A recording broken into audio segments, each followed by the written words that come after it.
아침에 수양 정진하고 낮에 보온봉공하고 저녁에 참회 반성하는 공부가 우리가 정성을 다해서 하는 공부고, 그 공부를 정성스럽게 다 할 때 우리 마음 공부가 진급을 하는 거고 우리 삶이 은혜를 계속 입게 한 거란 말이에요.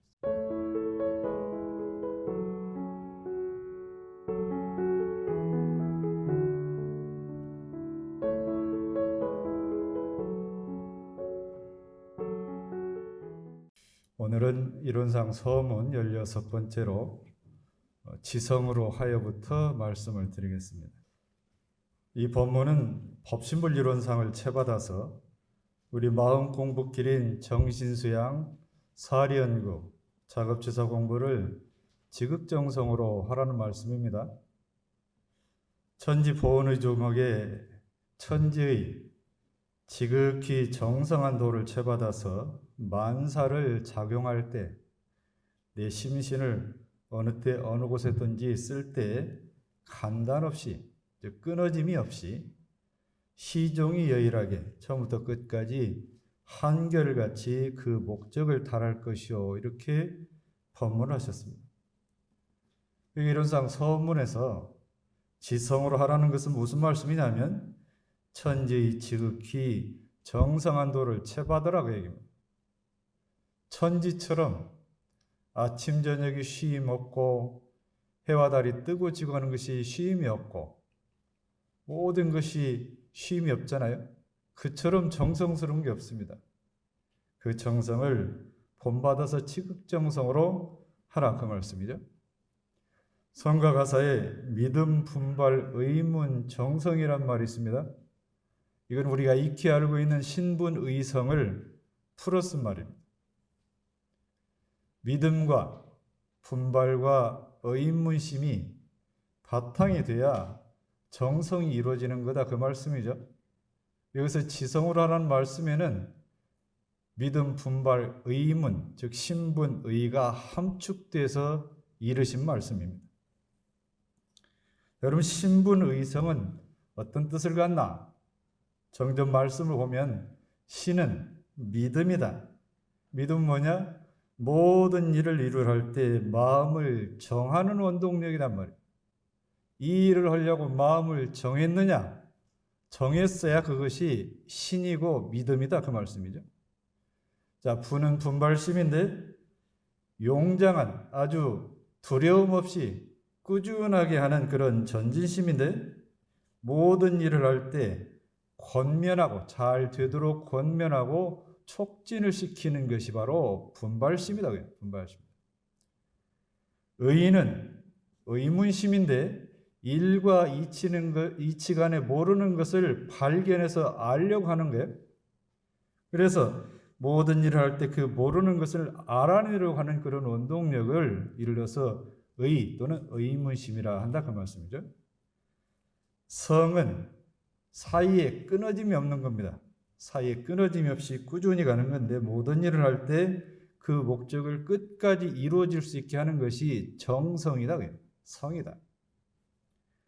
자, 그래서 대종사께서 말씀을 하시기를 큰 원이 난 뒤에 큰 신이 나고, 큰 믿음이 난 뒤에 큰 분발심이 나는 거고, 큰 분발심이 난 뒤에 큰 의심이 나고, 큰 의심이 난 뒤에 큰 정성이 나고, 큰 정성이 난 뒤에 크게 깨달음이 온다고 그랬습니다. 우리가 이 공부를 해서 깨달음을 얻고자 하는데 그 바탕은 뭐냐? 이 신분의성이다. 신분의성이 뭉쳐져서 마지막에 그 정성이 끊임없이 이루어져야 된다고 말이죠. 그래서 이 신분의성을 마음 공부에 들이대면 마음 공부가 성공을 하고, 마음 공부 아닌 일상의 모든 일들도 결과적으로 내가 성공했다 하는 것을 뒤돌아보면 이 신분의성이 반드시 있었다고 말이에요. 어떤 일을 내가 성공했다. 왜 성공했지? 뒤돌아보면 분명히 거기에는 그 일에 대한 믿음, 그 일을 이루게 한 분발심, 그 일을 분명하게 알게 한 의문심, 그 일을 쉬지 않고 끊임없이 간 정성이 있었기 때문에 그 일이 성공했다고. 그러니까 이 신분의성은 마음 공부도 성공시키고 모든 일을 성공시키는 힘이 거기 있다. 대종사께서 영산에서 제자들을 데리고 바다를 막아서 논을 만드는데요. 어느 정도 이루어질 때 이웃사는 부자가 그거를 자기가 차지하려고 아마 서류를 꼼꼼하게 안 해뒀던가 봐요. 관청에다 그 서류를 대서 자기가 차지하려고 그래요. 제자들이 얼마나 화가 나겠습니까? 분기해서 못 이기니까 대종사께서 말씀하시죠. 우리가 이 일을 하는데 저런 경계가 오는 것은 하늘이 진리가 우리 정성을 시험해 보는 거다. 시험해 보는 거다. 그러시면서 조금 더 거기에 끌리지 말고 그 사람을 미워하거나 원망하지도 말라. 사필귀정이다. 이 일은 반드시 바른 대로 진리대로 돌아오게 돼 있다. 그 말씀을 하셨습니다. 비단 이 일이겠습니까? 우리가 살아가면서 어떤 경계가 오면 그거를 어떻게 받아들일 거냐? 진리께서 나를 시험하게 해보는 것이다. 내 정성을 시험해본다. 저는 요즘 이제 교중의 책임을 맡다 보니까 이 강남교단에서 제가 너무 호강을 노리다가 그 일을 맡자니까 솔직히 얼마나 무겁겠어요. 이게 잘 될지 안 될지. 총부의 대각전에 가면 불단에 대종사님 법상이 있습니다. 진품은 박물관에 있고 거기는 이제 모사에서 넣은 법상인데 제가 이제 좌선 끝에 거기를 바라보니까 대종사께서 그러세요. 걱정하지 마라, 잘 될 것이다. 그 말씀을 무언중에 하셔서 그날부터 제가 마음에 걱정하지 마라, 사은님이 도와주실 것이다. 그 생각을 하면서 하니까 그 짐이 상당히 덜어지고 있습니다. 저는 그걸 분명히 믿거든요. 어떤 일을 성취시키려고 기도를 올리잖아요. 기도를 올릴 때도 마찬가지 마음이잖아요. 대종사 그러셨거든요. 심고의 감흥은 심고하는 사람의 정성에 따라서 무의자연한 이치 따라서 이루어진다. 내가 이걸 억지로 꾸며서 하는 게 아니고 그 심고 그 정성만 다드리면 억지로 하지 않아도 자연스럽게 이루어지고 도와주는 게 있단 말이죠. 그 바탕이 뭐냐? 정성이다. 정산종사께서도 이 천지도 가르침에 대해서 하늘의 감흥에 대한 말씀을 하셨습니다. 세상에 천심, 천징이란 말이 있다. 하늘마음, 하늘의 진리 이런 말이 있는데 왜 사람과 하늘이 무슨 관계가 있어서 여기다 하늘천자를 쓰냐? 하늘은 모습이 모양이 없잖아요. 허공법기라고 그래요. 허공법기. 냄새도 없고 맛도 없고 만질 수도 없는데 거기에 본래 나와 둘이 아닌 하나로 응하는 묘한 기운이 있다. 묘한 기운. 기도를 정성스럽게 하면 그 묘한 기운이 나와 하늘의 기운이 통합니다. 기도의 감흥이라는 것은 바로 그걸 말하는 거예요. 그 묘한 기운이 나와 천지 진리가 하나로 통하게 해주는 겁니다. 그 바탕이면 뭐가 있냐? 지성으로 하는 게 있다. 지성으로. 그래서 대종사께서 말씀하셨잖아요.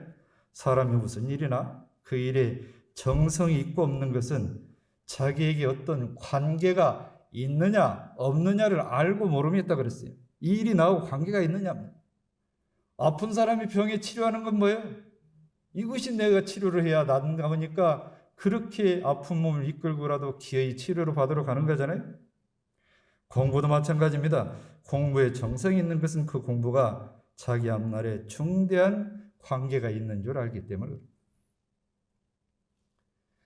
일요일 법회를 마치면 오후에 우리 사은 앙상블 도반님들이 3층에서 또는 중도홀에서 늘 연주를 해요. 연습을. 같이 사는 부인은 어떤 날 어떤 때는 못 봐주겠다더라고요. 집에서까지. 그런데 집에서 이웃에 피해가 가니까 뭐 그게 소리를 줄이는 뭐 음소기보가 있다네요. 그걸 붙이면서까지 막 연습을 하는 걸 보면 못 봐주겠대요. 못 빠져도 끝까지 한대요. 그 세월이 2년이 됐답니다. 2년이. 제가 어느 날인가 3층을 지나가는데 첼로, 바이올린 연주 소리를 들었는데 이거 선생님이 연주하는 건가? 음이 들어서 빼꼼히 문을 열어보니까 우리 도바님이 하고 있더라고요. 이분들이 왜 하겠습니까? 왜 하겠어요? 물론 그 연주 자체가 당신들에도 아마 힐링이 될 거예요. 힐링이 돼요. 그것만 있나요? 우리가 이 법회를 성화를 이루자, 성스럽게 이루는데 그거를 나무 힘이 아닌 우리 힘으로 한번 해보자. 그 원이 있어서 하는 거잖아요. 그 깊은 관계가 있는 줄 알기 때문에 누가 뭐라고 하든 정성을 다해서 하는 거 아니에요? 그런 이치가 있습니다. 오몰교 초창기에 3대 역을이 있었어요. 1타원 박사시와 2타원 장적조, 3타원 최도와 그렇습니다. 오늘은 박사시와 선진에 대한 이야기를 좀 할까 싶습니다. 남은 출생인데 일찍이 남편을 보내드리고 교단의 2년이 되기 전에 큰 절에 회주로서 전역을 하다가 갑자년 1924년에 최도와 인도로 대종사를 뵙고 사제의 연을 맺습니다. 13년을 하루같이 원불교 초창기에서 혈심혈성 노력을 하는데 익산 충북 처음 건설할 때는 집만 지었지 살림살이가 없어요. 이 집에 있는 좋은 살림살이를 다 갖다 놉니다. 여름에 훈련, 겨울에 훈련, 하선, 동선 있을 때는 한 번도 빠짐없이 참석을 하는데 전국에서 오잖아요. 선을 참석을 오면 그 멀리서 온 사람 아침에 따뜻한 물을 세숫대에다 담아서 방문 앞에 갖다 줘요. 그분이 빨래 갔으면 빨래를 빨아주고 식사 때는 그릇도 닦아주고 그거를 쉼없이 하세요. 쉼없이. 대종사님에 대한 신성과 공경심도 대단했어요. 처음 대종사님 만나서 만덕산에 만나는데 진지상을 차렸는데 찬이 보잘게 없어요. 마음이 얼마나 아픕니까? 일이 있으니 이제 전주로 나가고 서울로 가는데 울면서 만덕산에 내려오면서 하는 말이 이번 길에는 우리 종사님 시봉 잘할 훌륭한 동지를 꼭 만나게 해주십시오 그러고 다녔대요. 내가 이번에 가는 길에는 우리 종사님 참 시봉을 잘한 인연 꼭 만나게 해주 그 원을 세우고 다녔다고 말이에요. 70노인이 조금도 퇴골심을 내지 않고 순일한 공심으로 초창기 원불교 용성을 위해서 헌신하신 분이 박사시와 선진. 대종사께서 정성은 영가를 천도시키는 능력도 생긴다고 그랬어요. 어떻게 하지? 정성과 정성을 다해서 심지가 요란하지 않게 하고 심지가 어리석지 않게 하고 심지가 그르지 않게 하면 그 힘으로 지옥 중생까지도 천도할 능력이 생기다. 부처님의 힘은 뭐냐? 한시도 쉼 없이 심지가 요란하지 않으시고 심지가 어리석지 않으시고 심지가 그르지 않으신 분이 부처님이잖아요. 그 힘으로 지옥 중생도 건질 능력이 생기다. 그래서 수도인이 마음을 한번 굳게 세워서 이뤄보기를 하면 정성을 다해라. 그러면 아무리 어려운 일도 쉬운 일이 될 것이다. 너 앞에 아무리 쉬운 일이 있어도 정성을 들이지 않으면 그거는 진짜 어렵고 어려운 일이 된다고 말이에요. 뭐가 문제냐? 정성이 있냐 없냐? 정성이 있냐? 대종사께서 하루는 이런 말씀을 하셨어요. 영산에서 이제 대각전을 건축을 하는데요. 인부디라는 말을 문득 지나가시다 들었어요. 불법연구회가 여기 영산에만 대각전을 짓고 큰 집을 짓는 게 아니라 저 이웃역에도 짓다고 하더라. 이웃역에도 익산에 지었단 말이에요. 익산에. 근데 우리가 이 사람들이 처음에 이 바다를 막아서 논을 만들 때 얼마나 비웃었느냐. 이게 될 일도 아닌 거 하는 거. 그런데 이분들이 농사일도 해본 사람도 아닌데 하나같이 지성스럽게 결과를 이뤄내는 걸 보고 이 사람이 큰일을 할 사람들의 그런 믿음이 있었다. 그 말을 일꾼들이 하더래요. 대종사께서 그 말을 듣고 와서 제자들에게 얘기를 합니다. 그대들이 다 나나 지금까지 그 열성이 쉬지 않았으니까 그 사람들이 말해도 법문이 있고 우리가 부끄럽지 않지 않느냐. 무릇 공부나 사업을 하는 사람이 시작과 끝이 한결같이 못하면 그 원을 이뤄내지 못할 거다 그랬습니다. 이뤄내지 못할 거다. 자, 이제 진급이 되고 은혜는 입을지언정 강급이 되고 해독은 입지 아니로써 여기에 대해서 말씀드리겠습니다. 대종사님은 구도하실 때 좋은 인연, 진급한 인연을 잘 만나셨어요. 팔산 선진도 그렇고 이 원화 선진도 그렇잖아요. 이 원화 선진은 대종사님 대각하기 전부터 시봉을 했어요. 대각한 후로는 이제 전무충이 됐지만 대각이 전부터 그렇게 시봉을 했단 말이죠. 대종사께서 원화를 무수히 칭찬합니다. 원화는 숙세의 선연만 심중할 뿐이 아니라 그 발언과 행실이 진급기에 있는 사람이다. 진급기에.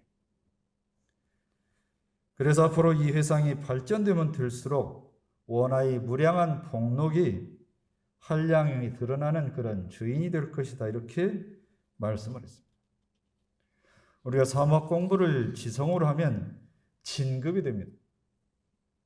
만나는 인연마다 보은하면 은혜를 입잖아요. 배은하면 좋지 않은 그런 해독을 입게 되죠. 그래서 마음 공부를 해서 진급을 하는 것도 나고 마음 공부를 게을리해서 강급을 하는 것도 하고 은혜 입은 것이라서 보은을 하는 것도 그래서 은혜를 입는 것도 나고 은혜를 몰라서 배은하고 살아서 항상 해독을 입고 사는 것도 나입니다. 나에게는 그런 무한한 힘이 있습니다. 정산종사께서 선 결제식 하는데 설법을 하셨어요. 내절 부처를 내가 잘 위해야 남이 나를 잘 위한다. 내절 부처가 어디 있어요? 내절 부처가 여기 있어요. 여기. 내절 부처가 여기 있습니다. 우리가 처처불상 사사불공 한다고 그러는데 처처불상의 그 근본 출발은 뭡니까? 내절 부처에게 공잘 드리는 거예요.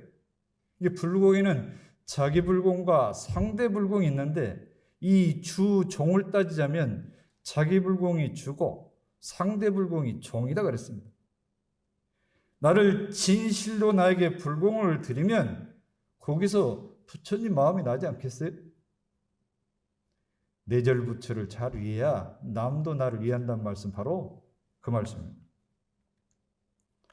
대종사께서 덕도 음조하는 덕이 숨어서 베푸는 덕이 더 크고 드러내서 하는 것이 아니라 숨어서 베푸는 덕이 더 크고 해도 음해 수어서 저지르는 해가 그 해독이 더 크다 그랬습니다. 해독이 크다. 대종사께서 말씀하셨는데 진급시키고 은혜를 잊게 하는 인연이 멀리 있는 게 아니라 가까운 데 있다고 했습니다. 나에게 은혜를 주고 나를 진급시키는 인연이 저 멀리 있는 게 아니라 가까이 있다. 가까이 있다.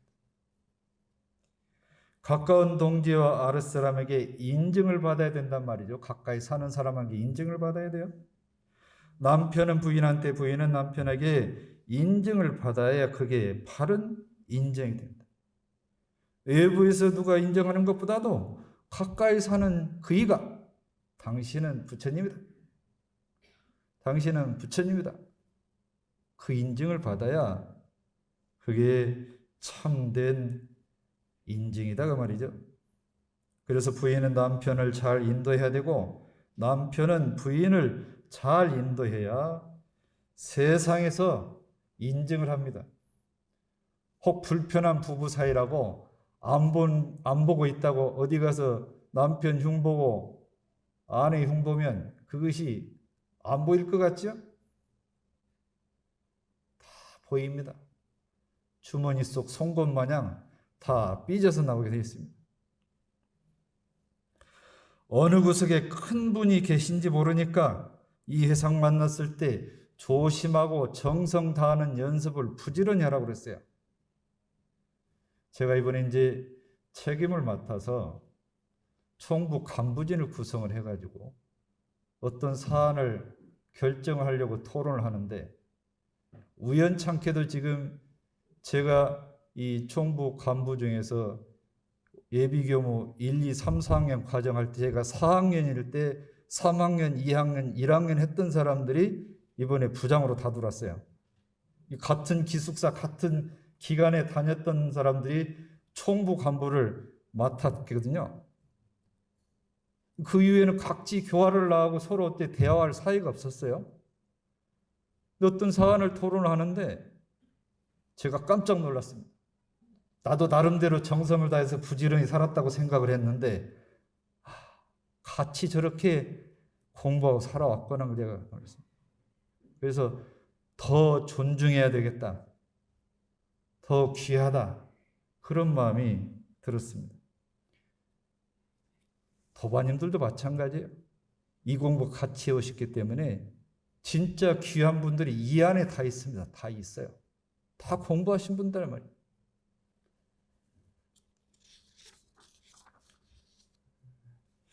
정일지 충산이라는 제자가 있었어요. 서울교당에서 석이라고 있었는데 당시에는 서울교당이 도남동에 있었거든요. 그게 이제 가만 식당에서 공양을 맡아주신 분이 김삼매라는 분이 있는데, 정일지 이 사람은 좀 깔끔했던 거야. 평소에 위생관념이 있어가지고 당시에 서울교당이 조금은 누추하고 습기도 있고 그래서 퀴퀴한 냄새도 나고 이제 뭐 김치 냄새도 나고 그렇지 않겠어요? 정일지는 식사만 하면 얼른 숟가락 놓고 나가는 거예요. 상 차려준 김세환은 마음이 상해요. 본인도 느끼죠. 집이 좋지 않으니까. 얼마 있다가 대종사께서 오시니까 대종사께 진지상 올리면서, 대종사님 요 방 공기가 좀 안 좋죠? 그러니까 이렇게 하시더니 뭐 좋지는 않구만. 저도 새 집 지어가지고 깔끔한 방에서 대종사님 진지 따뜻하게 올려드리고 싶습니다. 대종사께서 무슨 말을 그렇게 하냐? 우리가 이렇게 형편이 좋지 않은데 이렇게 밥 먹는 것만 해도 은혜인데 지금 만주벌판에 집도 없고 그 식구들끼리 떠돌아다니는 동포들이 얼마나 많은데 이 정도 가지고 우리가 불편하다고 하냐? 그러니까 이제 김삼매가 이때다 싶어가지고 정일지를 고하는 거예요. 정일지는 밥을 먹자마자 나갑니다. 냄새 난다고 나갑니다. 그래? 일찍 오거라. 일찍 오거라. 너는 밥 먹을 때 무슨 마음으로 먹냐? 아무 생각 없이 먹습니다. 나는 이 공부를 해서 도를 안 이후로도 밥 한 그릇 먹을 때 내가 이 밥 먹고 누구에게 어떤 은혜를 미치고 누구에게 이 덕이 이 진리가 미쳐갈 게 오직 그 한 생각밖에 없이 이 밥을 먹는다. 너는 밥 먹자마자 나간다면?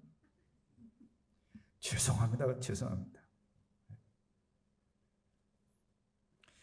이 밥 하나가 나에게 올 때는 하늘의 도움이 있고 땅의 도움이 있고 풍운으로 상설의 도움이 있고 농부들이 땀 흘려서 이루어진 그런 공덕으로 이 밥이 이 밥상을 펴는 거다.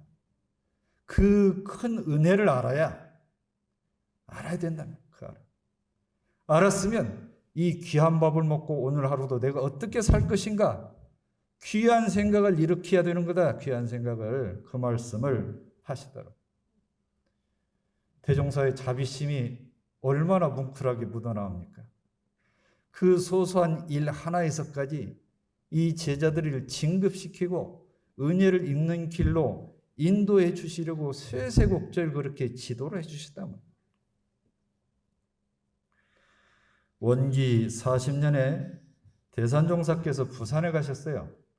부산 교도 김성명과 임칠보와 김계옥, 유택중 같이 양산 통도사를 갔어요. 통도사가 이제 스님들하고 대담을 하는데요. 김성명화가 스님에게 여쭙답니다. 스님들은 어떻게 공부를 하십니까? 우리는 무자 화두를 들고 공부를 하고 있습니다. 또 다른 스님은 또 다른 답을 해요. 김성명화가 말을 합니다. 저희는 아침에는 수양 정진 시간을 가져서 선의 전력에서 해탈하는 공부를 하고, 낮에는 보온 봉공하는 시간을 가져서 은혜 입은 것을 은혜 갚는 데 주력을 하고, 저녁에는 참회 반성하는 공부를 해서 우리 원래 자성 마음자리로 돌아오도록 하는 그런 공부를 합니다. 스님이 깜짝 놀랐어요. 아니, 보살님들은 스님도 아닌데 어떻게 그런 공부를 합니까? 우리는 다 그런 공부를 합니다. 그래서 이제 차나 한 잔 먹을 줄 알았더니 그냥 그날 공양도 잘 받고 잠도 재워주고 그랬대요. 그 스님이 그 이튿날 이제 그 사람이 대산종사를 잘 못 알아보나 보죠. 하여튼 우리 교도들이 극진히 보시는 대산종사를 보고 큰 어른을 알고 귀한 염주를 주면서 세세생생 인연이 됐으면 좋겠습니다 하고 그렇게 청을 했답니다. 아침에 수양 정진하고 낮에 보온봉공하고 저녁에 참회 반성하는 공부가 우리가 정성을 다해서 하는 공부고, 그 공부를 정성스럽게 다 할 때 우리 마음 공부가 진급을 하는 거고 우리 삶이 은혜를 계속 입게 한 거란 말이죠. 사막 공부를 지성으로 해서 항상 진급이 되고 은혜를 가득하게 입는 도반들이 되시기를 축원을 합니다. 감사합니다.